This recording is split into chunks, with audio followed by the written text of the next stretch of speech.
Շատերը կարծում են, թե ապաշխարությունը սեփական անձը կտանքների ենթարկելն է, կամ անվերջ մեղքի զգացումի մեջ ապրելը։ Նրանք վախենում են այդ բառից, բայց գիտես, որ ապաշխարությունը իրականում քո հոգու ամենամեծ ազատությունն է։ Ապաշխարել նշանակում է պարզապես փոխել մտածողությունը։ Դա այն պահն է, երբ դու կանգ ես առնում սխալ ճանապարհի վրա եւ ասում. ես այլևս չեմ ուզում այսպես ապրել։ Դա շրջադարձ է դեպի քո իրական տունը, դեպի Աստծո գիրկը։ Աստված չի սպասում, որ դու դառնաս կատարյալ, նոր միայն գաս իր մոտ։ Նա սպասում է քո անկեղծությանը։ Ապաշխարությունը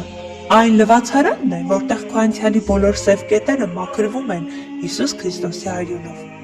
Դու թողնում ես քո կեղտոտ հագուստը եւ ստանում նորը, մաքուր ու սպիտակ, եւ դրա դիմաց ոչ մի գին չես վճարում։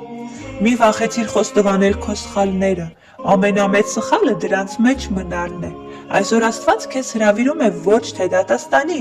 այլ վերականգնման։ Դեռ ուշ չէ շրջվել անցյալից, մեղքից, սխալից։ Դեռ ուշ չէ ներվել ու սիրվել։ Ապաշխարեցեք, որովհետև երկնքի արքայությունը մոտեցել է։